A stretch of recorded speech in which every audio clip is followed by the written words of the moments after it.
Hey everybody, I'm Andy Smith, your hostess with the mostest. I'm a 30-year comic book veteran, having worked for Marvel Comics, DC Comics, Image Comics, Cross Generation, Ominous Press. You name it, I've probably worked for them. And I do other things art-wise outside of comics in the field of advertising. I've also written some books on drawing comics you might have seen. Drawing American manga superheroes, Drawing Dynamic Comics was my first book. And I also did the handy little How to Draw Superhero sketchbook where all you need is a pencil because you do all the work right inside the book. Enough about that. This is the Book Look series. The Book Look series is where I grab a book off my library. You can see the tons of books I have behind me. And I go through it page by page with you so you can see if it's a book that you might want to buy. I like to know what I want to buy before I buy it, and I feel this is a way to give you some insight into these books. So join me for today's book look. Thanks. Well, Heidi-ho, something a little different for today's book look. I am your host, Andy Smith, 31-year veteran in the comic book industry, working for, everyone, Marvel, DC, Image, Cross-Gen Acclaim, Valiant, Image, Disney, Warner Brothers, so on and so forth. Anyhow, we are here today going to look at something a little different. Book and record set. I don't have a record player. Oh, well, I'm sure I can find these on YouTube if I actually want to hear them. What attracted me to these? No, it's not because I'm a big Star Trek fan. Don't get me wrong. I don't not like Star Trek. I'm just not a Trekkie. Just like I'm not whatever you'd call somebody that's that into Star Wars. But what really got me attracted is the art in this one, but when I bought them, they came as a set of two. This is definitely, we'll go through these page by page. This is definitely from Neal Adams' studio. These were done back in the 70s, 1976 to be exact. It looks like Neal drew this and inked it as well. On the inside, however, does this wrap around? Yeah, it kind of does. That's from the inside. That was Neal Adams' art too, it looked like. Neal, Dick Giordano. So let's open it up. You will not hear this record because, like I said, I don't own a record player. These are other ones they've done. Now, I actually have this one with Superman as well. Superman, he's gone berserk. I want to say this one looks like it's actually drawn by Ross Andru and inked by Neal. I could be wrong. This one, however, here looks like it's definitely his studio. I want to say this is the one where there's hints of like John Buscema. So I'm thinking John Buscema might have done layouts on this stuff. And then Neal touched it here and there. Maybe Dick Giordano did some inks here and there. Faces were redrawn because that's not a John Buscema face. None of the actual real people's faces are. But then I see some layout stuff. I'm just really not sure. I mean, this was definitely a studio job in Continuity Studios, Neal and Dick Giordano's advertising company. I can see some rendering that's real Neal Adams-esque in it, but then this face has none of that rendering. So the licensor for Star Trek must have said, hey, that needs to be redrawn. That's a really good Leonard Nimoy. I have one of these that's the small little 45 size record, and it is 100% John Buscema artwork with Dick Giordano and Neal Adams inks. So I take it back. I'm not sure if there's much of John Buscema in this one like I thought. Man, look at the rack. Wow. Just give it off there. She looks pretty there too.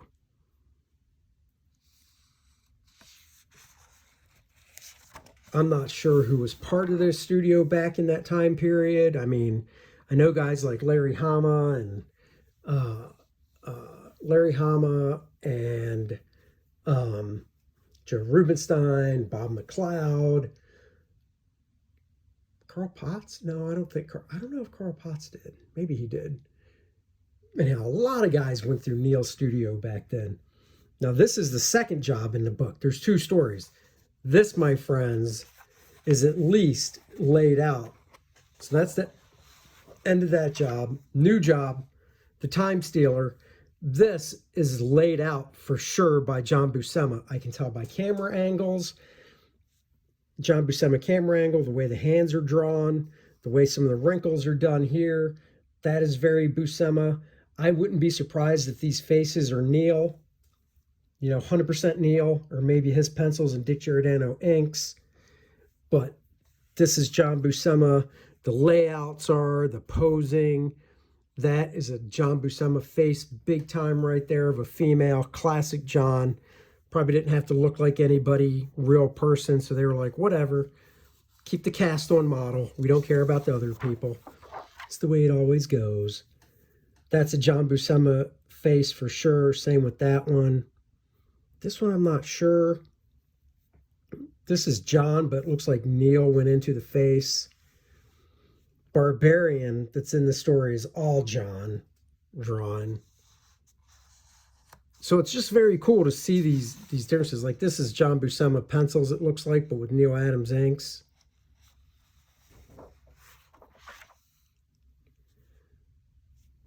That's a John hand. John Buscema has a certain way he draws hands, but once again, this doesn't look like John at all. That definitely does. I mean, John can do likenesses, so it's just weird how certain panels he definitely didn't really do anything on.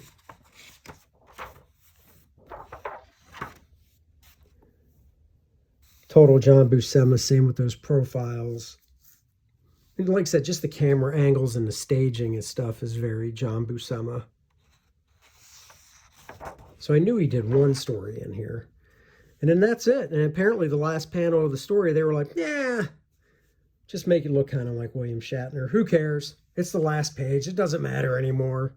I mean, it's nice, but, there are other likenesses in the book that were done better. And then here's the record, which, if you're curious, oh, I know you are. I know you're curious. Is it warped? Let's see. Here's the record. That is pretty flat. I bet this would play if I had a record player. And then we could listen to Star Trek. This one, I didn't know what to expect because I never saw, I saw this one before, so I knew what to expect when I bought it. This one I didn't know what to expect. I don't think this is Neal's studio working on this one.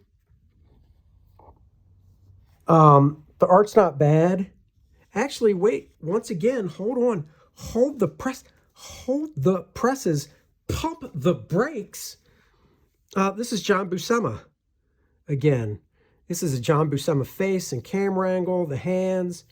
This is John Buscema again. Now, I don't know if he did these faces, but he definitely did that. And that's a John Buscema woman.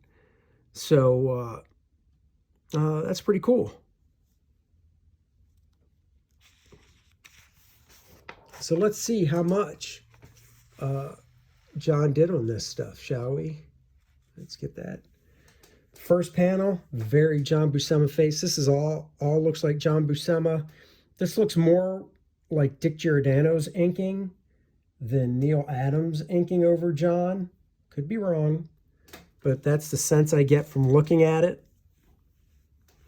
I just love the fact that John Buscema drew some Star Trek stuff. This is great.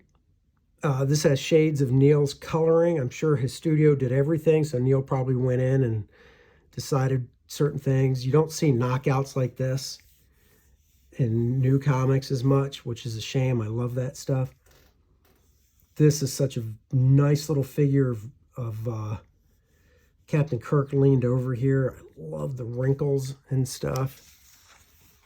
I would never want to draw this stuff because, having to do likenesses and whatnot, but man, it is so cool to look at. Look at that John Buscema pose. That could be Neal inking. Not sure though. That definitely looks like Dick Giordano's inks.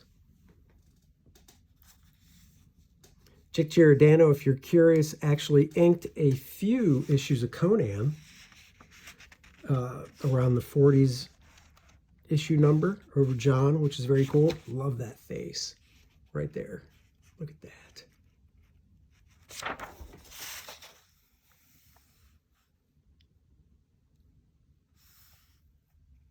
It's real. I mean, that is such a John Buscema drawing right there. See, this is funny because I don't think he worked for continuity, but this looks really Mike DiCarlo in the inks. I don't know. Love this classic Spock. This right here, this panel has all the hallmarks of John Buscema. The exciting figure, legs spread apart, the guy getting kind of thrown back. Even this one does, the exaggeration of the figure and such.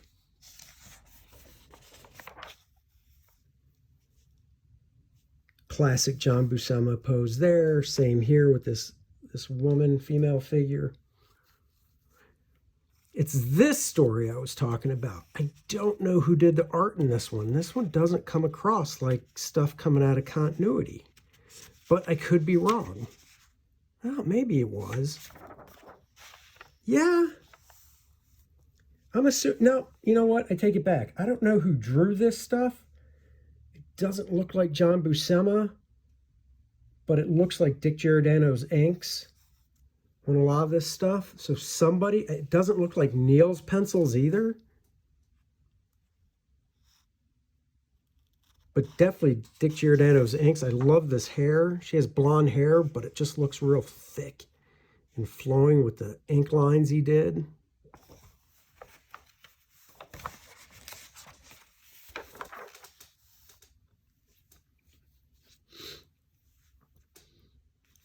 William Shatner.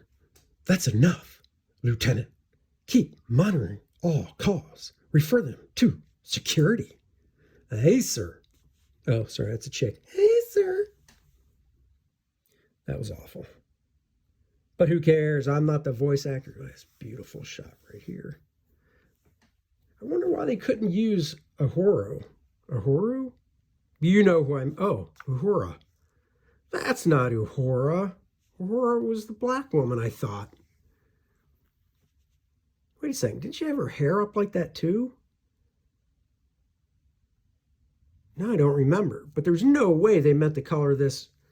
This is supposed to be a black woman and they colored it wrong. There's no way. So I wonder why they didn't use the actress for this. Maybe she didn't sign off on her likeness, because the actor does have to sign off, I believe. I'm not sure. It's strange. Still really nice storytelling. Lots of panels going on too, and nice camera movement throughout the panels and such.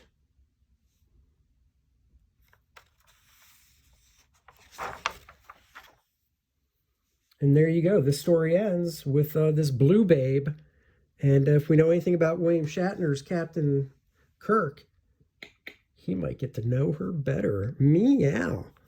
But on a serious note, God, that's a beautiful female figure right there. So nice. So there you go. There's today's book look. Just like I said, my book looks are how to draw books, art books, and just cool stuff that I collect. Just an insight into my studio, if you will. Thank you for joining me. Please go check out First Man, my book on Indiegogo. It's because of your support that allows me to do the book. Reserve your copy today. And thank you again. Like and subscribe to my videos. I go live at least once a week to interact with you guys. You don't want to miss that. Until next time, bye-bye, everybody.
Bet First Man 2 now, live on Indiegogo.